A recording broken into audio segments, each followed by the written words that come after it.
Selamat pagi, Shalom. Shalom.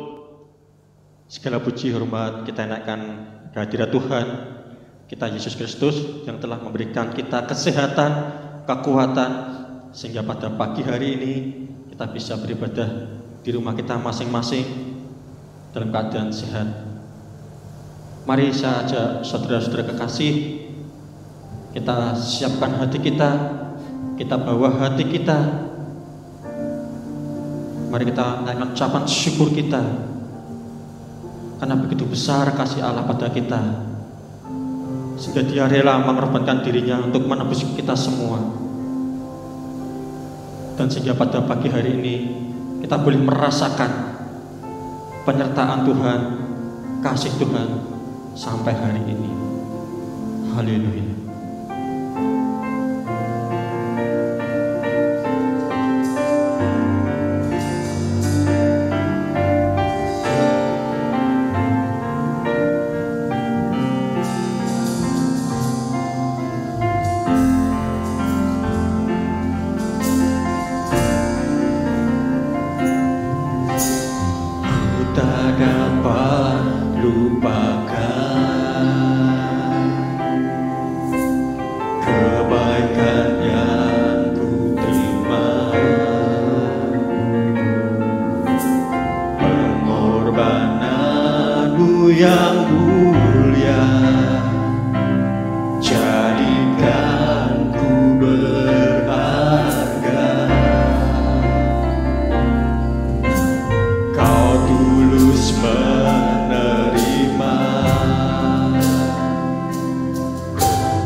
Terima kasih Tuhan,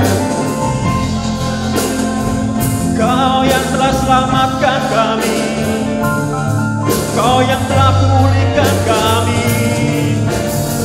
Kami bersyukur Tuhan.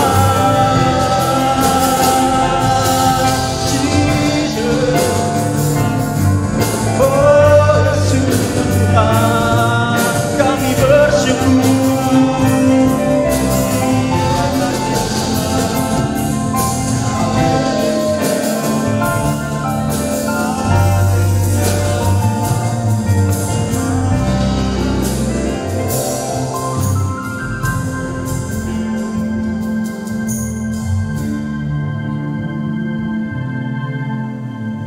Terima kasih Tuhan Yesus.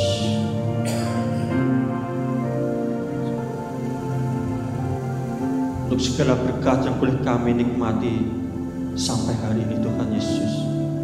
Terima kasih juga Tuhan untuk penyertaan-Mu dalam hidup kami Tuhan. Engkau sungguh sangat baik Tuhan Yesus. Kami ucap syukur karena kami punya Allah seperti Engkau Yesus.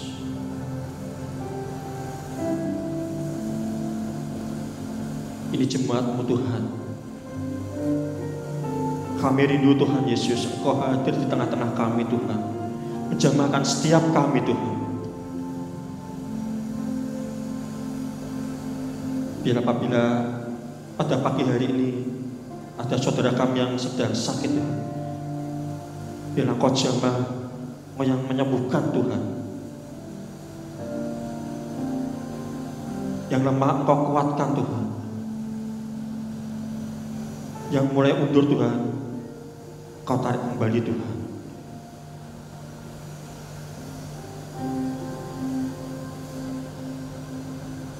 Ini kami Tuhan, dengan segala keterbatasan Tuhan, kiranya Engkau memakaikan kami Tuhan, menjadi hamba-Mu Tuhan, yang terus tetap setia sampai akhir hidup kami Tuhan Yesus. Mampukan kami Tuhan, mampukan kami Tuhan, dalam kami Tuhan melewati hari lepas hari Tuhan. Terima kasih Tuhan Yesus, terima kasih Tuhan. Beracaralah Tuhan dalam ibadah pagi hari ini Tuhan. Segala puji hormat syukur kami kembalikan di dalam nama Tuhan kami Yesus Kristus. Yang percaya katakan bersama-sama, amin. Haleluya, haleluya, haleluya. Mari saudara kekasih, kita ambil komitmen kita untuk kita tidak ragu lagi untuk mengikut Tuhan kita Yesus, untuk kita tidak ragu lagi untuk kita melayani Tuhan, sebab Tuhan telah menyediakan suatu hadiah yang sangat indah di surga nanti. Haleluya.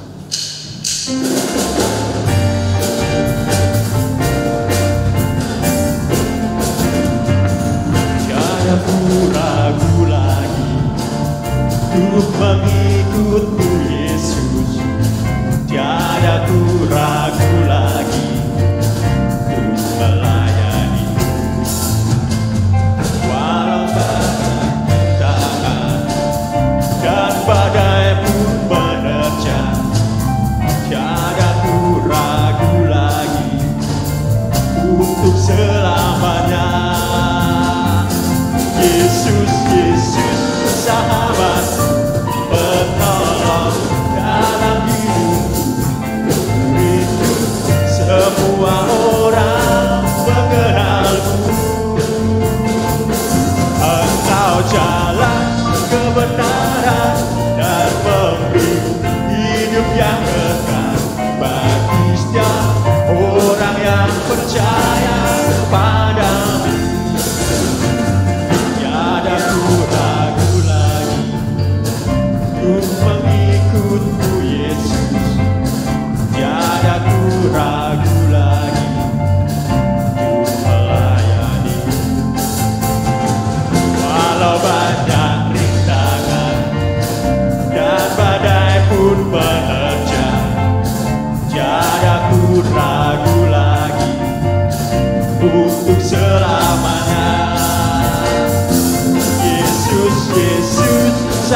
percaya kepadamu.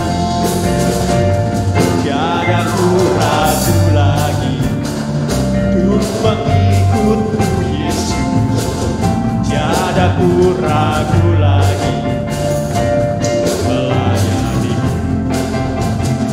Walau banyak rintangan dan badai pun menerjang, tiada ku ragu lagi untuk selamanya. Yesus, Yesus, sahabat, penolong dalam hidupku. Rindu semua orang mengenalmu.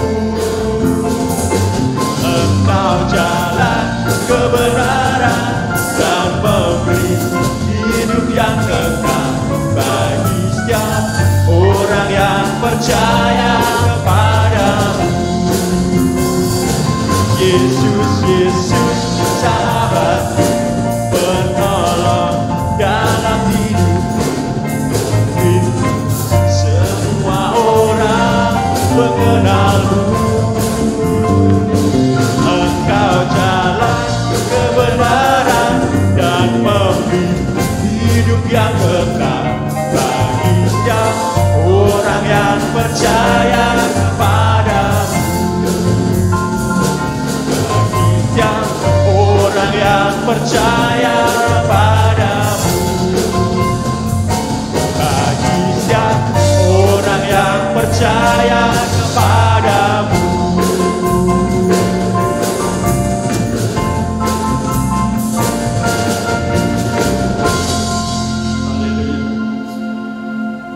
Ada sukacita pada pagi hari ini, saudara kekasih. Amin. Mari bersama-sama kita akan menyiapkan hati kita. Mari kita bawa hati kita. Kita buka hati kita. Ini kami Tuhan, umat-Mu Tuhan. Kami bawa hati kami Tuhan ke hadapan-Mu Tuhan. Kami bawa hidup kami Tuhan di atas mezbah-Mu Tuhan, sebagai persembahan yang hidup Tuhan. Dan kiranya Kau memakaikan setiap kami Tuhan, dimanapun kami berada Tuhan. Untuk kami Tuhan, Engkau pakai menjadi alat-alat-Mu Tuhan, untuk menggenapi setiap karya-Mu Tuhan dalam hidup kami. Amin.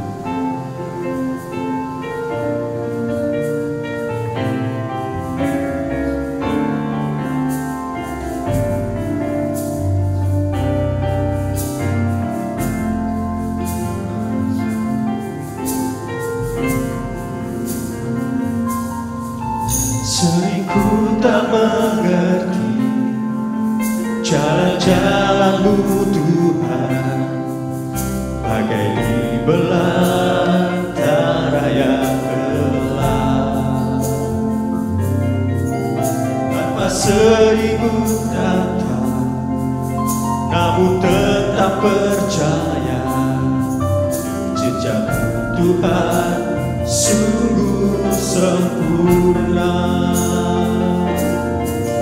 Ajarku memahami semua yang Kau ingini, agar hidupku puaskan hati-Mu.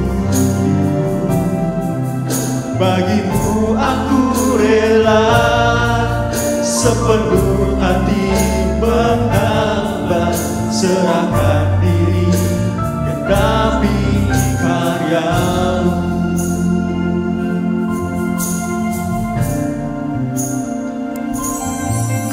Sering ku tak mengerti jalan-jalan-Mu Tuhan, bagai di belantara yang gelap.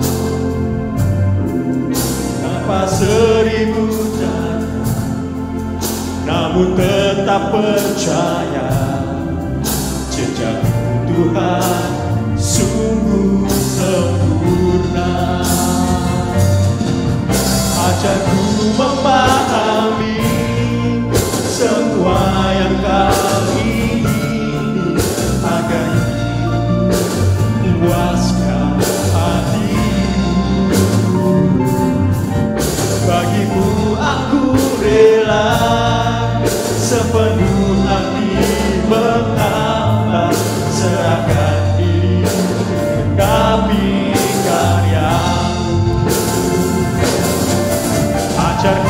memahami semua yang kau ingini agar puaskan hatimu. Bagimu aku rela sepenuh hati menghamba, serahkan diri genapi karyamu, serahkan diri genapi karyamu, serahkan diri genapi karyamu.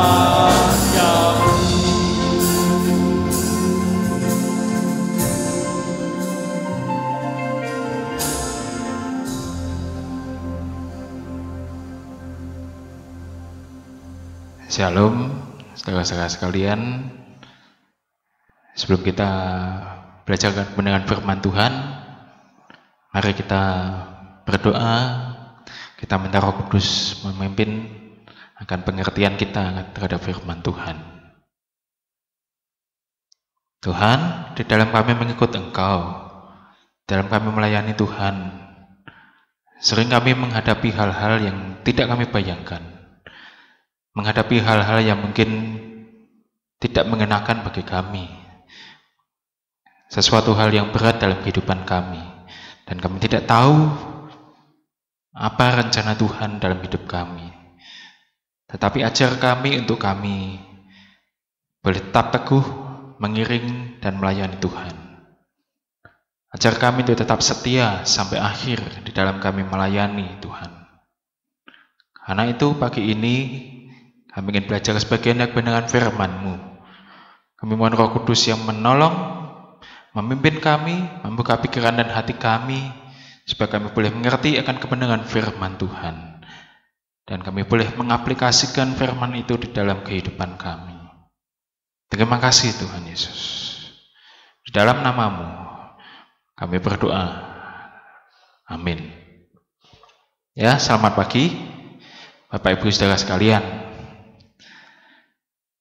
Di dalam kita mengiring Tuhan, di dalam kita melayani Tuhan, kita menyadari dan kita mungkin menghadapi ada banyak hal-hal, tantangan, hambatan yang seringkali membuat kita mungkin menjadi kadang putus asa, membuat kita kadang menjadi lemah, membuat kita kadang bertanya-tanya, kenapa kok mengiring Tuhan, melayani Tuhan, tapi ada saja hambatan yang terjadi. Ya, memang sebagai orang percaya, kita menghadapi hal-hal seperti itu. Bahkan bukan hanya kita, tetapi kalau kita mempelajari di sejarah dalam Alkitab, bahkan para nabi, orang-orang percaya zaman dulu pun juga mengalami itu semua. Ya, saya bagi ada dua hal tantangan atau hambatan yang dihadapi dalam kehidupan kita. Ada tantangan eksternal atau tantangan dari luar. Ya. Misalnya apa? Tantangan dari lingkungan sekitar kita. Ya. Mungkin kita orang Kristen dan sekitar kita bukan orang yang percaya, mereka mungkin menjauhi kita, tidak suka dengan kita, ya, kadang menghina kita.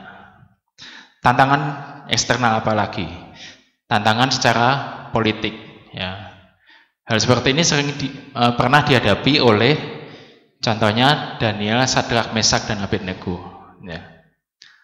Mereka dibenci bukan karena pekerjaan mereka baik, ya, tetapi karena iman mereka. Dan intriknya adalah waktu itu intrik politik. Tantangan apa lagi? Ada tantangan godaan-godaan duniawi. Ya. Jadi kadang ketika kita mengiring Tuhan, kita ingin hidup benar, tetapi ada godaan-godaan duniawi yang seringkali membuat kita kemudian melenceng. Ya. Kok lebih enak begitu? Ternyata begini lebih enak. Dan kemudian kita melenceng. Ya. Dan ketika kita mengiring Tuhan, kita pengen hidup benar, ternyata ada godaan-godaan duniawi yang membuat kita seringkali teralih perhatian. Tantangannya apa lagi? Hubungan dengan rekan-rekan pelayanan. Ya. Yang kita yang melayani, ya, kadangkala bisa terjadi gesekan, ya, atau salah paham dengan rekan-rekan pelayanan. Kemudian kita berpikir, gimana sih? Aku melayani Tuhan, aku melayani di gereja, tapi kok malah justru ada masalah dengan rekan sesama pelayanan. Ya. Teman saya pernah mengalami seperti itu, ya, bahkan sampai dia istilahnya dikucilkan. Padahal aneh, kalau dia cerita bahwa dia itu justru kepingin, ya, menegur tim pelayanannya itu sesuai dengan aturan yang ada. Justru dia yang dikucilkan. Aneh, tapi terjadi. Dan itu membuat tantangan dari eksternal itu membuat kita kadang menjadi mungkin kecewa. Ya, saya mengiring Tuhan, saya kepingin benar, ya, saya melayani Tuhan, tapi justru tantangan-tantangan seperti ini seringkali menghantam kehidupan kita. Kemudian ada lagi tantangan internal. Tantangan internal ini artinya berasal dari diri kita sendiri atau di dalam lingkup kita terdekat. Tantangan dari keluarga, misalnya yang paling dekat. Tantangan dari keluarga, misal keluarga kita belum percaya, ya. Kamu boleh deh kalau ke gereja, tapi tidak usah pelayanan. Ya. Masih tak izinkan beribadah saja, tidak usah pelayanan. Itu tantangan bagi kita. Padahal kita mungkin kepingin bukan hanya ke gereja sebagai jemaat beribadah, kita kepingin bisa pelayanan, tapi keluarga menentang. Atau ada mungkin keluarganya juga sudah percaya, ya, keluarga yang percaya, tetapi pendapatnya begini. Ya, kamu jadi orang Kristen tidak apa-apa, ke gereja tidak apa-apa, tidak usah sibuk-sibuk dengan pelayanan. Yang pelayanan itu biar Pak Pendeta sama pengurus. Ya, kamu kan bukan pendeta, kamu bukan pengurus. Kamu tidak usah pelayanan. Ini sudah, pokoknya ke gereja aja jadi jemaat. Ya, itu suatu tantangan bagi kita. Loh, kok malah keluargaku yang seperti ini? Ya. Kemudian apalagi tantangan internal, keterbatasan fisik. Ya. Kita kadang mungkin kepingin, ya, kepingin ambil bagian dalam pelayanan, tapi kita punya keterbatasan fisik. Misal karena usia, ya, karena usia kita mengalami keterbatasan fisik. Kemudian kita menjadi istilahnya mungkin down, kecewa. Aku kepingin sebetulnya pelayanan. Tapi iya sih, ya, tubuh saya ada kelemahan seperti ini, tubuh saya tidak kuat, saya sudah tua, apa yang bisa saya lakukan? Ya, itu tantangan internal. Tantangan apalagi? Kemalasan. Ya, ini sesuatu kebiasaan yang buruk, malas.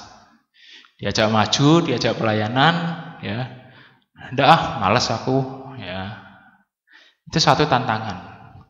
Dan tentu saja masih banyak hal lain-lain, ya.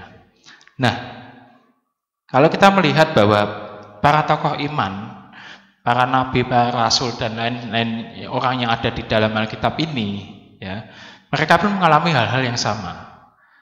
Bahkan lebih mengerikan lagi, ya.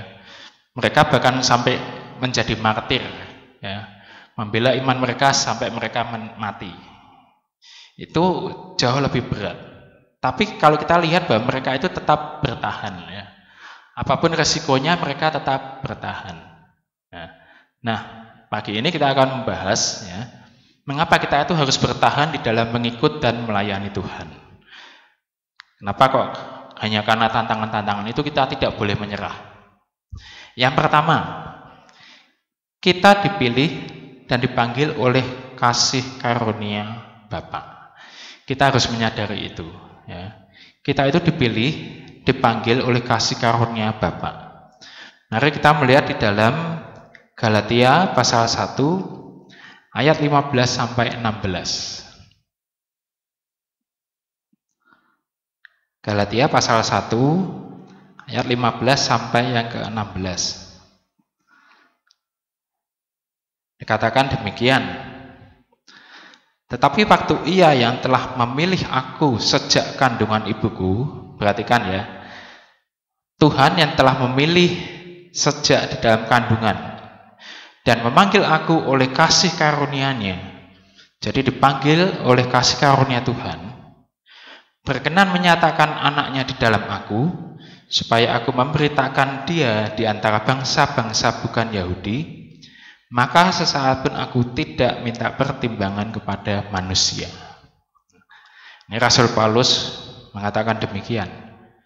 Dia menyadari bahwa ternyata Tuhan itu yang sudah memilih dia bahkan sejak di dalam kandungan ibunya, dan sudah memanggil Rasul Paulus sebetulnya oleh kasih karunia-Nya, bukan oleh karena kehebatannya Paulus, kuat gagahnya Paulus, ya, kecakapannya Paulus, ya. Kalau kita tahu latar belakangnya Paulus itu, dia orang yang benar-benar paham dengan agama Yahudi, ya.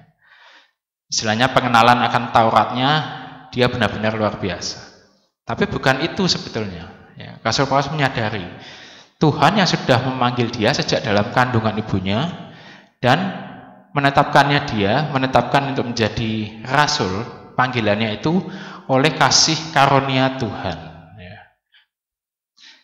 Dan katakan karena menyadari hal seperti itu, maka Rasul Paulus tidak minta lagi pertimbangan manusia, dalam artian dia minta pertimbangan, apakah aku harus mengikut Tuhan atau tidak, apakah aku harus melayani Tuhan atau tidak, apakah aku harus mengabarkan Injil atau tidak, pertimbangan pada manusia. Dia menyadari bahwa ketika Tuhan yang sudah menetapkan dia, memanggil dia, maka dia harus melayani Tuhan, ya. Dia harus tetap setia sampai akhir di dalam dia melayani Tuhan. Nah, itu juga yang harusnya menjadi pertimbangan kita, ya. Kita dipilih dan dipanggil oleh Tuhan, ya. Bukan hanya sebagai status orang Kristen dalam KTP, tetapi Tuhan memanggil kita untuk menetapkan kita menjadi anak-anaknya, ya. Ketika kita mengikut Tuhan, kita mengiring Tuhan, maka kita pun juga harus konsisten setia dengan panggilan kita, ya. Menyadari bahwa kita itu mendapatkan kasih karunia, itu sesuatu hal yang luar biasa. Kita orang yang berdosa yang sebetulnya tidak layak, tapi kita dilayakkan oleh pengorbanan Tuhan. Karena itu kita mengiring Tuhan, dan kita harus setia, ya. Kita sudah mendapat kasih karunia Bapa, kita harus setia dalam kita mengiring Tuhan, di dalam kita melayani Tuhan, ya. Jangan menyia-nyiakan panggilan Tuhan dan anugerahnya dalam kehidupan kita, apalagi untuk sesuatu hal yang mungkin bersifat fana. Kadangkala kita kepingin setia dalam iman kita, kemudian lagi cari jodoh, ya, misalnya saja lagi cari jodoh, ketemunya yang tidak seiman, pilihan nih, dilanjutkan atau jadi satu, konsistennya, tapi konsekuensinya menikah dengan yang tidak seiman. Kalau dia mau jadi seiman dengan kita, puji Tuhan. Kalau enggak, kita yang suruh pindah iman.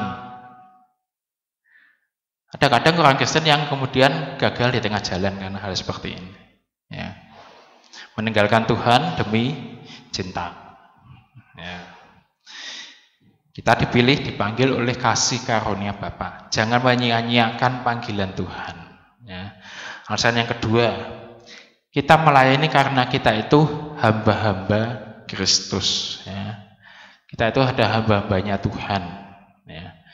Bukan hanya kita hanya dipanggil, diselamatkan, ya, supaya kita memperoleh kehidupan yang kekal, tetapi kita itu juga menjadi hamba-hambanya Tuhan.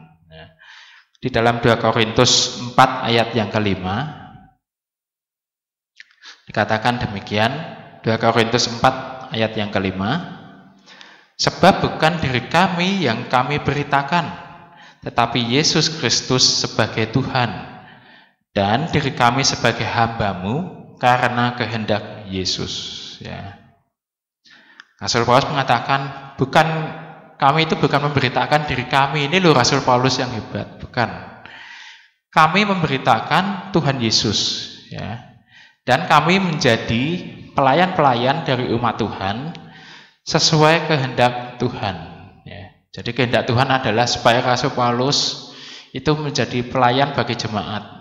Dia menyadari aku menjadi pelayan, ya, melayani Tuhan, melayani jemaat itu karena kehendak Tuhan, karena aku ini hambanya Tuhan. Ya. Aku melakukan apa yang Tuhan inginkan, apa yang Tuhan suruh, karena aku hambanya Tuhan. Ya, ini aku melayani jemaat, aku melayani kamu. Itu karena aku adalah hamba Tuhan. Nah, jadi kalau kita itu melayani, ya saudara, kita melayani bukan karena kita hendak istilahnya mengambil pujian bagi diri kita, tetapi sadarilah bahwa kita itu melayani karena kita hamba-hambanya Tuhan. Kita adalah hamba-hamba Kristus. Saya kan bukan pendeta, ya. Saya bukan full timer, bukan PDM. Semua orang itu adalah hambanya Tuhan.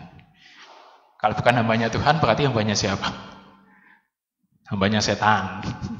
Cuman dua aja pilihannya, ya, hamba Tuhan atau hambanya setan. Dah. Jadi hamba Tuhan itu bukan berarti hanya khusus pendeta, ya, full timer, yang PDM, ya. Kita semua itu loh yang sudah dipanggil oleh Tuhan, dia ditebus oleh Tuhan, kita itu menjadi hamba-hambanya Tuhan. Ya. Jadi harusnya seyogyanya kalau kita sudah menjadi hambanya Tuhan, kita itu melayani Tuhan. Jadi aneh kalau ada orang Kristen menolak untuk melayani. Saya tidak mau pelayanan. Saya maunya jadi Kristen, ya udah baptis saja, jadi jemaat sudah cukup. Tapi saya tidak mau pelayanan. Kenapa? Ada apa orang ini kok tidak mau melayani Tuhan? Ya.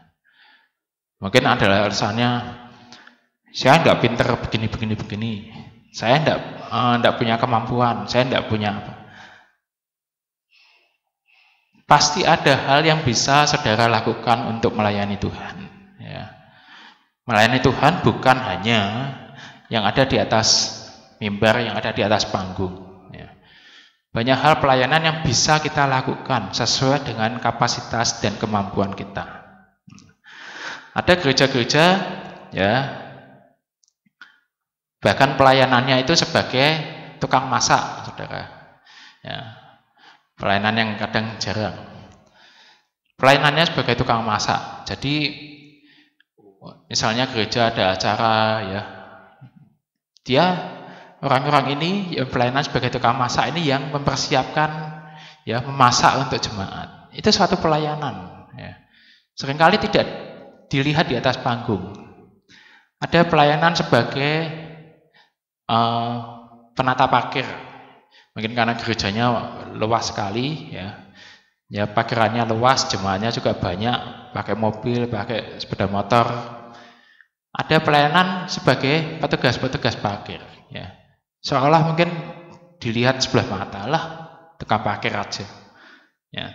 Tapi itu bagi mereka itu suatu pelayanan. Ada pelayanan sebagai asyir, bahkan ada gereja yang membuat istilahnya para asyirnya ini kelompok asyir, ya. Buat WA-nya grup kelompok asyir. Mereka juga membuat seragam untuk asyir, ya. Mereka bangga, saya melayani sebagai asyir. Padahal kadang mungkin kita berpikir sebagai asyir apa sih? Mau menyambut jemaat, salami aja udah. Ya. Pelayanan yang mungkin kadang kita melihat itu sepele, tapi di hadapan Tuhan tidak pernah ada sesuatu yang kecil. Ya. Kalau kita melayani dengan sepenuh hati, ya, di hadapan Tuhan itu upahnya besar. Jadi sebetulnya tidak ada alasan untuk orang Kristen tidak mau melayani. Ya. Tidak mau melayani ini kenapa? Ya. Wong kita itu dipanggil oleh kasih karunia Tuhan, ya, dan kita itu menjadi hamba-hambanya Tuhan. Seyogyanya kita itu ambil bagian di dalam pelayanan kepada Tuhan. Nah, itu alasan yang ketiga. Orang-orang yang melayani dan mengikut Tuhan itu mengalami pembaharuan batiniah atau pembaharuan rohani, ya. Walaupun, ya, secara fisik, secara lahiriah mengalami yang namanya kemerosotan, ya, kemunduran. Kita lihat di dalam 2 Korintus 4 ayat yang ke-16. 2 Korintus 4 ayat yang ke-16. Dikatakan demikian. Sebab itu kami tidak tawar hati. Tetapi meskipun manusia lahiriah kami semakin merosot, namun manusia batiniah kami dibaharui dari sehari ke sehari. Secara lahiriah manusia pasti mengalami yang namanya kemerosotan.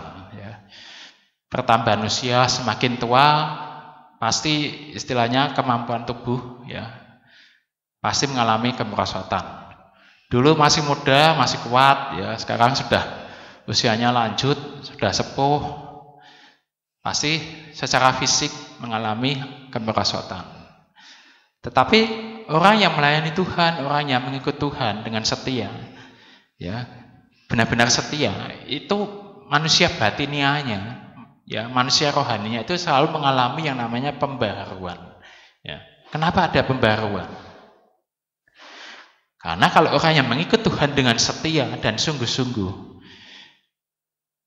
hatinya melekat pada Tuhan. Dia mencintai firman Tuhan, dia menjadi pelaku firman. Dia melakukan apa yang firman katakan. Dan itu mau tidak mau, Roh Kudus bekerja dalam kehidupannya, memperbaharui rohaninya dia terus. Diperbaharui pengenalannya akan Tuhan, diperbaharui lebih dalam lagi, dia bisa mengenal Tuhan. Itu yang namanya diperbaharuan secara batiniah.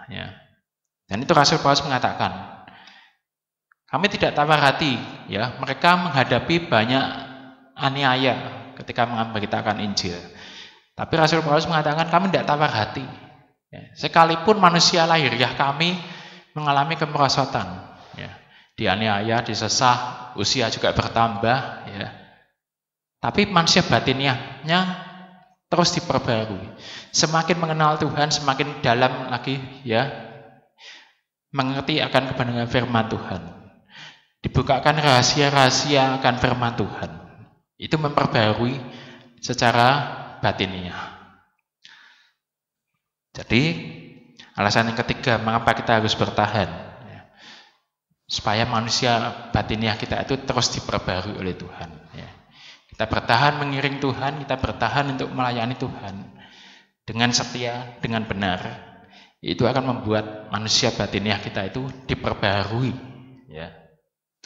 Dan yang keempat, ada upah yang kekal bagi orang yang percaya. Kalau kita lihat di dalam 2 Korintus 4 ayat yang ke-17, kita maju lagi satu ayat. 2 Korintus 4 ayat 17 dikatakan, sebab penderitaan ringan yang sekarang ini mengerjakan bagi kami kemuliaan kekal yang melebihi segala-galanya, jauh lebih besar daripada penderitaan kami. Rasul Paulus menyadari dan memberikan nasihat. Ketika kamu melayani Tuhan, ketika kamu mengiring Tuhan dan kamu mengalami banyak hal yang enggak ngenakkan, mengalami aniaya, mengalami hal yang berat, ingat, itu hanya penderitaan ringan yang sementara di dunia. Hal itu justru membawa, mengerjakan bagi kami kemuliaan kekal yang jauh melebihi segalanya. Rasul Paulus menyadarkan, kelak itu di surga, apa yang sudah kamu tabur, kamu tuai di dalam dunia ketika kamu melayani, ketika kamu mengiring Tuhan, itu mengerjakan kemuliaan yang kekal, bukan yang sementara. Seolah-olah di dalam dunia kita, aduh kok berat sekali mengiring Tuhan, melayani Tuhan, ada banyak hambatan. Tapi kalau kita setia, Tuhan itu menyediakan istilahnya upah bagi kita yang kekal, bukan yang hanya sementara. Mengerjakan kemuliaan kekal yang melebihi segala-galanya, jauh lebih besar daripada penderitaan kami. Dan itu yang menyebabkan orang-orang percaya, bahkan mereka rela menjadi martir. Karena mereka tahu penderitaan-penderitaan yang dialami itu membuat mereka mendapatkan upah yang besar di surga. bukan mengumpulkan uang di dunia, mengumpulkan emas perak di dunia, ya, tetapi upah dari Tuhan yang jauh lebih besar dan kekal, ya, yang tidak bisa kena inflasi, nggak bisa istilahnya dicuri oleh orang dan lain sebagainya. Sesuatu yang kekal yang ada di surga. Jadi ada 4 alasan kenapa kita harus bertahan di dalam kita mengikut dan melayani Tuhan. Yang pertama, kita dipilih, ya, dipanggil oleh kasih karunia Bapa. Yang kedua, kita melayani karena kita adalah hamba-hambanya Kristus. Yang ketiga, kita mengalami pembaruan batiniah atau pembaruan rohani ketika kita itu setia dalam melayani Tuhan. Dan yang keempat, ada upah yang kekal bagi orang percaya. Ya. Nah, kemudian bagaimana cara bertahan? Nah, bagaimana cara kita bisa bertahan di dalam mengikut dan melayani Tuhan? Nah, kita lihat nasihat Rasul Paulus di dalam 2 Timotius. Ya. Kita buka 2 Timotius pasal yang keempat, ayat 2 sampai yang ke-5.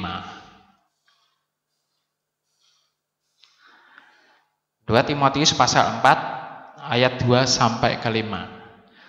Dikatakan demikian. Beritakanlah firman, siap sedialah, baik atau tidak baik waktunya. Nyatakanlah apa yang salah, tegurlah dan nasihatilah dengan segala kesabaran dan pengajaran. Karena akan datang waktunya, orang tidak dapat lagi menerima ajaran sehat, tetapi mereka akan mengumpulkan guru-guru menurut kehendaknya untuk memuaskan keinginan telinganya. Mereka akan memalingkan telinganya dari kebenaran dan membukanya bagi dongeng. Tetapi kuasailah dirimu dalam segala hal. Sabarlah menderita, lakukanlah pekerjaan pemberita Injil, dan tunaikanlah tugas pelayananmu. Ya. Jadi Rasul Paulus memberikan nasihat kepada Timotius waktu itu apa yang akan dihadapi. Ya. Timotius itu dipersiapkan oleh Rasul Paulus sebagai penerusnya. Dan Timotius itu masih muda, dia memimpin jemaat. Ya, Rasul Paulus memberikan nasihat apa yang akan dihadapi nanti oleh Timotius. Ya, kelak ada orang-orang yang bakalnya tidak mau lagi mendengar kebenaran, ya, karena kebenaran kadang menyakitkan. Ya. Tapi orang-orang yang hanya mau mendengar apa yang enak saja di telinga, ya. Khotbahnya tentang berkat kehidupan yang melimpah, ya, seolah-olah kita mengikut Tuhan itu seperti jalan tol bebas mulus. Ya. Itu yang kepingin kadang didengar oleh orang. Nah. Kemudian katakan juga harus memberitakan firman, siap sedialah baik atau tidak baik waktunya. Artinya di dalam kondisi yang berat sekalipun, ya, Timotius harus tetap melakukan panggilannya. Ya. Nah, di sini kalau kita melihat di ayat yang kelima ada beberapa poin yang bisa kita petik pelajaran dari situ. Ya. Yang pertama, bagaimana cara kita bertahan, ya, supaya kita bisa mengiring dan melayani Tuhan di dalam kondisi apapun. Yang pertama, menguasai diri dalam segala hal. Ya. Penguasaan diri. Kalau kita ingat penguasaan diri itu salah satu dari buah roh. Ya.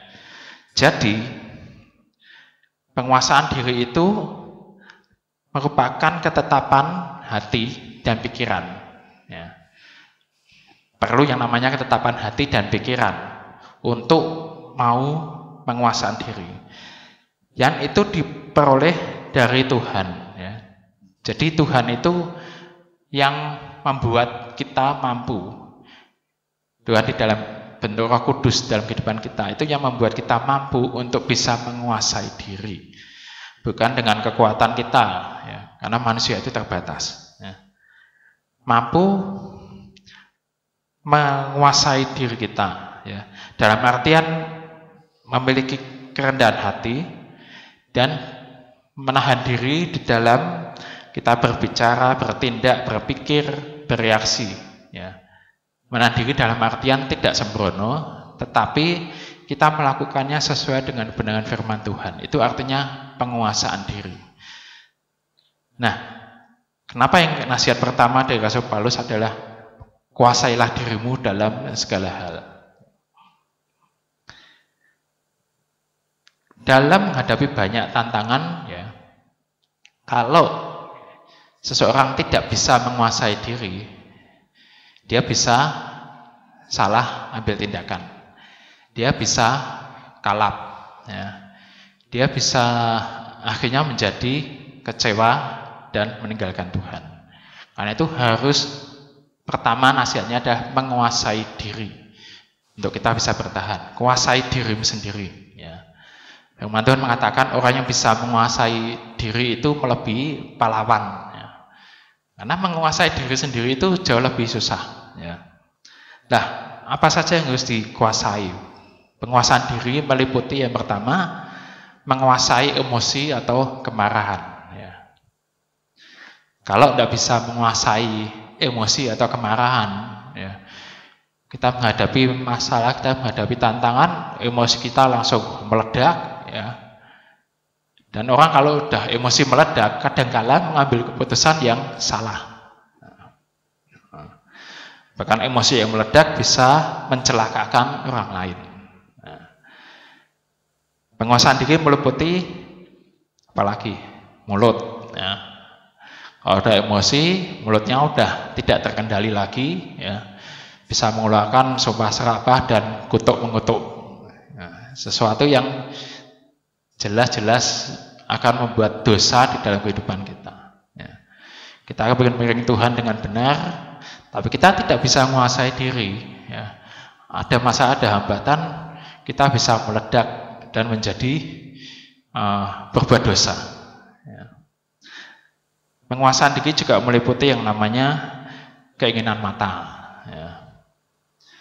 Saya katakan hambatan atau tantangan dalam mengikut Tuhan kadang adalah godaan-godaan duniawi. Ya. Kepengen hidup benar, pengen hidup kudus, ya. Tapi ada tantangan keinginan mata. Ya. Wah, sesuatu yang berdosa, sesuatu yang tidak layak, tidak sesuai firman Tuhan. Tantangan mata. Kalau tidak bisa menguasai diri, kita tercebur dalam dosa. Nah, tantangan diri, penguasaan diri terhadap hawa nafsu. Ya. Hawa nafsu yang menyesatkan, hawa nafsu yang tidak sehat, akan membuat kita akhirnya gagal dan jatuh dalam dosa. Nah, perlu penguasaan diri supaya kita tidak goyah, tidak terpancing dengan tantangan-tantangan yang ada, terpancing dengan masalah-masalah yang ada. Ya. Menguasai diri itu yang pertama kali. Kalau kita bisa menguasai diri, ya, kita bisa tetap setia mengiring Tuhan. Ya. Mau ada masalah apapun, tantangan apapun, godaan apapun, kita tetap bisa setia. Tapi kalau tidak bisa menguasai diri, istilahnya terombang-ambing, ya. Kemudian akhirnya bisa melepaskan diri dari Tuhan.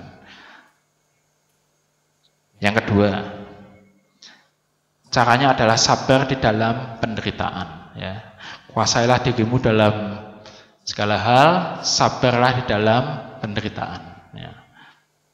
Tantangan pasti ada. Tadi saya sudah jelaskan, tantangan kita mengikut Tuhan itu pasti ada. Bahkan kadang istilahnya membuat penderitaan dalam kehidupan kita. Tapi kita harus mengambil suatu tindakan, suatu anggapan bahwa yang kita alami itu justru sebetulnya merupakan suatu pembelajaran, merupakan suatu ujian, suatu proses untuk kita naik ke level berikutnya. Ya. Seringkali memang Tuhan tidak mengizinkan, ya, ketika kita mengiring Tuhan itu mulus, lancar, ya, semua oke, semua sukses. Tidak. Seringkali justru ada hambatan-hambatan seperti itu. Tapi diizinkan Tuhan, tujuannya apa? Supaya iman kita itu naik level. Ya. Kok menghadapi seperti ini? Tuhan kepingin ngetes, Tuhan kepingin kita belajar. Kamu bisa tidak mempercayakan kehidupanmu kepadaku? Ya. Menghadapi masalah seperti ini, kamu bisa tidak tetap percaya kepadaku? Ya. Ada tantangan seperti ini, kamu bisa tidak tetap berserah penuh mengandalkan aku? Kadang-kala kalau kita nggak bisa, kita gagal. Wah, Tuhan tidak sayang aku, Tuhan tidak peduli aku. Ya. Kadang kita ngambek seperti itu. Waduh, gagal. Ya. Masalah tantangan sering dipakai Tuhan untuk membuat iman kita itu naik lebih lagi. Ya. Percaya bahwa Tuhan itu tidak pernah lepas tangan dalam kehidupan kita. Ya. Firman Tuhan mengatakan bahkan sehelai rambutmu pun tidak akan jatuh kalau tidak dikehendaki Bapa. Artinya, cuman masalah rambut satu jatuh aja itu kalau Tuhan tidak kehendaki nggak jatuh. Artinya bahwa Tuhan itu sebetulnya memegang penuh, ya, memegang penuh kehidupan kita. Tapi Tuhan ingin melatih kita itu bukan menjadi Kristen yang bayi terus, ya, selalu kasih makan, dilayani, kasih susu, pokoknya yang enak-enak terus. Ya. Tuhan kepingin melatih kita itu menjadi Kristen yang dewasa, ya. Dikasih ujian, kasih pembelajaran, dikasih proses, ya, supaya kita semakin kuat, semakin dewasa. Ya. Jadi kalau kita menghadapi masalah, mari kita melihat, ini Tuhan lagi mau mengerjakan apa dalam kehidupanku. Ya. Bukan masalah menjadikan kita down, aku gak melu Tuhan lagi. Ya. Masalah aku terlalu banyak, aku putus asa. Ya. Jangan seperti itu. Ya. Kita harus sabar di dalam penderitaan. Sebagai contoh, kalau kita melihat kisahnya Yusuf, ya, Yusuf itu sebetulnya kurang apa sih? Ya. Dia kehidupannya tidak bercela, ya. Anak kesayangan ayahnya, ya. Di dalam hal rohani percaya pada Tuhan, dia itu sebetulnya nggak bercela. Dalam artian dia tidak berbuat jahat seperti kakak-kakaknya dia. Dia anak yang patuh, anak yang setia, baik hati, ya. Tapi dibenci. Ya, tantangan internalnya dia adalah keluarganya sendiri, kakak-kakaknya itu membenci Yusuf. Ya. Sampai dijual, jadikan budak, difitnah lagi, masuk penjara. Yusuf tetap dikatakan sabar, ya. Dia tetap menguatkan kepercayaannya kepada Tuhan, ya. Dia tidak kemudian kecewa dan kemudian aku nggak mau menyembah Allah lagi, ya. Allah tidak peduli akan kehidupanku, percuma. Dan kemudian dia mengikuti menyembah dewa-dewa kafir. Tidak seperti itu. Dia tetap, ya, walaupun di dalam penderitaan, dia tetap percaya, menaruh kepercayaannya kepada Tuhan. Itu Yusuf, ya. Jadi ada penderitaan, tapi kita tidak boleh goyah dalam iman kita. Yang ketiga, tetap lakukan tugas panggilan pelayanan kita sampai tuntas. Ya. Sampai tuntas itu artinya sampai benar-benar selesai. Kita melayani, kita mengiring Tuhan sampai tuntas, sampai garis akhir.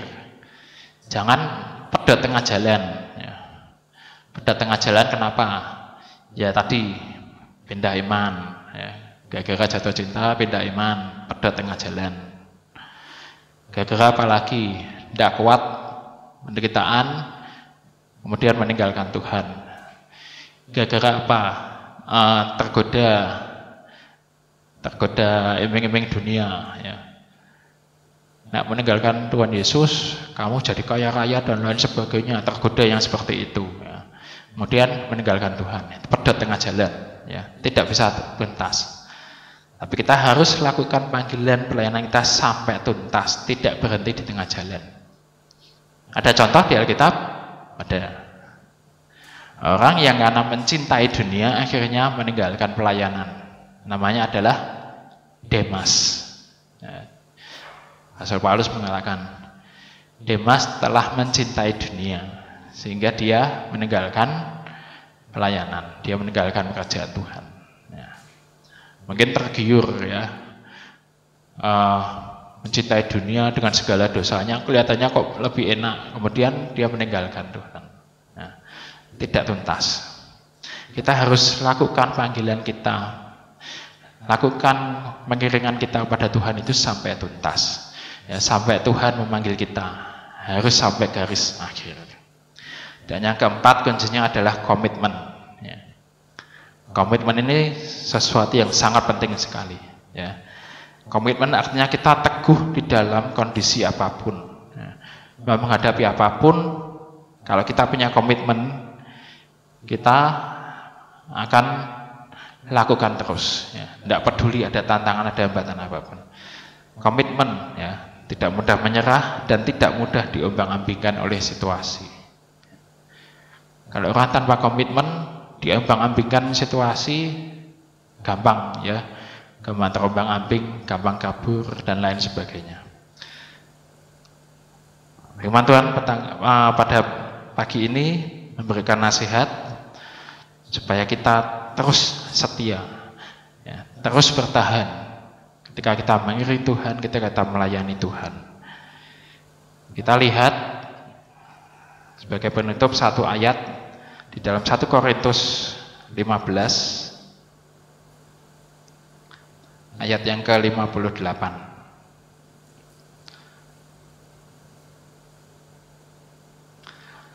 1 Korintus 15 ayat yang ke-58. Nasihat firman Tuhan ini menjadi penutup pesan pada pagi hari ini. Katakan demikian.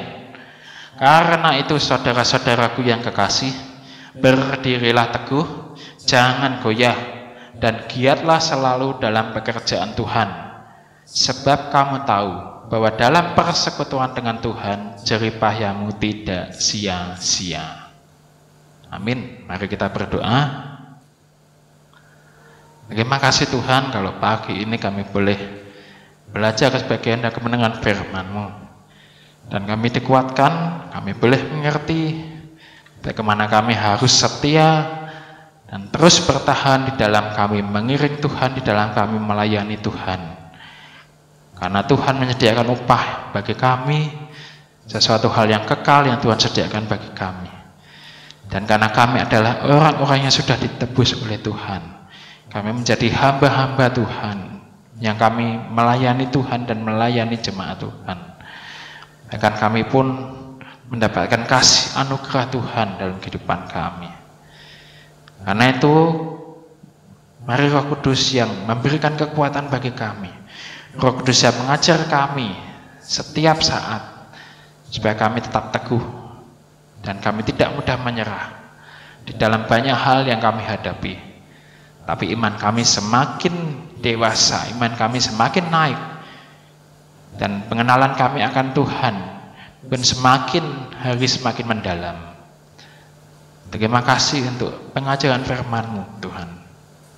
Biarlah kami boleh menjadi pelaku firman dalam kehidupan kami, dan kami menjadi anak-anak Tuhan dengan iman yang teguh, mengiring Tuhan sampai akhir, sampai garis finish.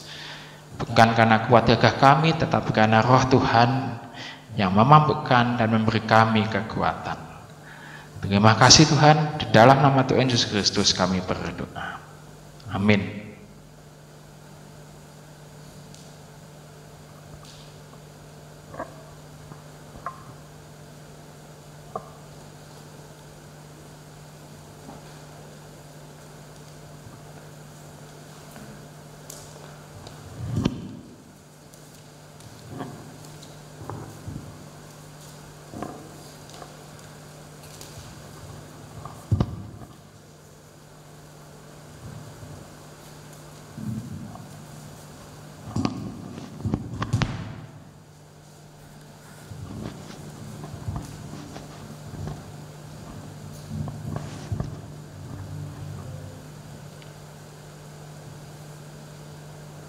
Selamat pagi saudara, kita bersyukur kita telah mengikuti ibadah online pada pagi hari ini.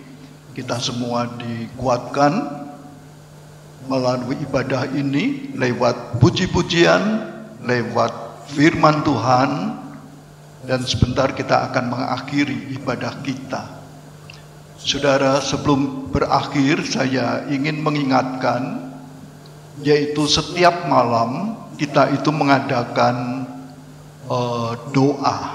Ya, saudara, kita mengambil waktu yaitu pada jam 9 malam. Itu waktu yang agak enak bagi kita semua. Saya pikir cukup ideal. Jam 9 malam kita sudah tidak sibuk. Jadi saudara-saudara, ambil waktu itu. Kita berdoa, kita membaca firman Tuhan, dan setiap malam pembacaan firman Tuhan saya berikan melalui handphone saudara-saudara yang ditayangkan. Saudara bisa membuka handphone saudara, saudara bisa mengikuti ya setiap malam. Doakan. Kondisi negara kita masih perlu didoakan.